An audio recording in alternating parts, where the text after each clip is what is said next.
là tạt cái không này, nó không có tạt cái này là nhiêu.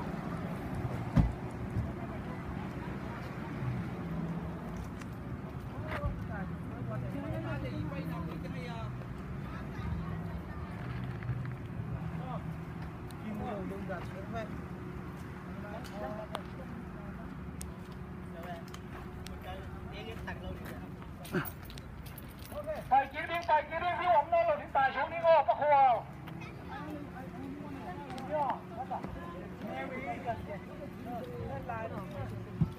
Ya, tài xuống đi. Tài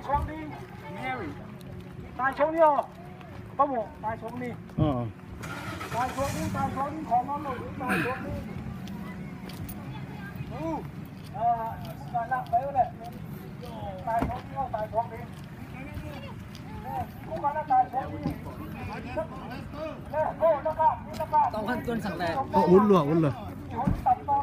Xin nhiều ngầu mua cái gì. Gì được tuần này. Đúng thật vậy.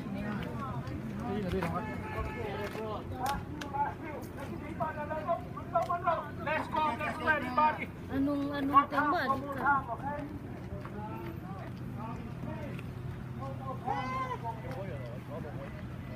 Kalau mah, mesti nak kalau apa mah.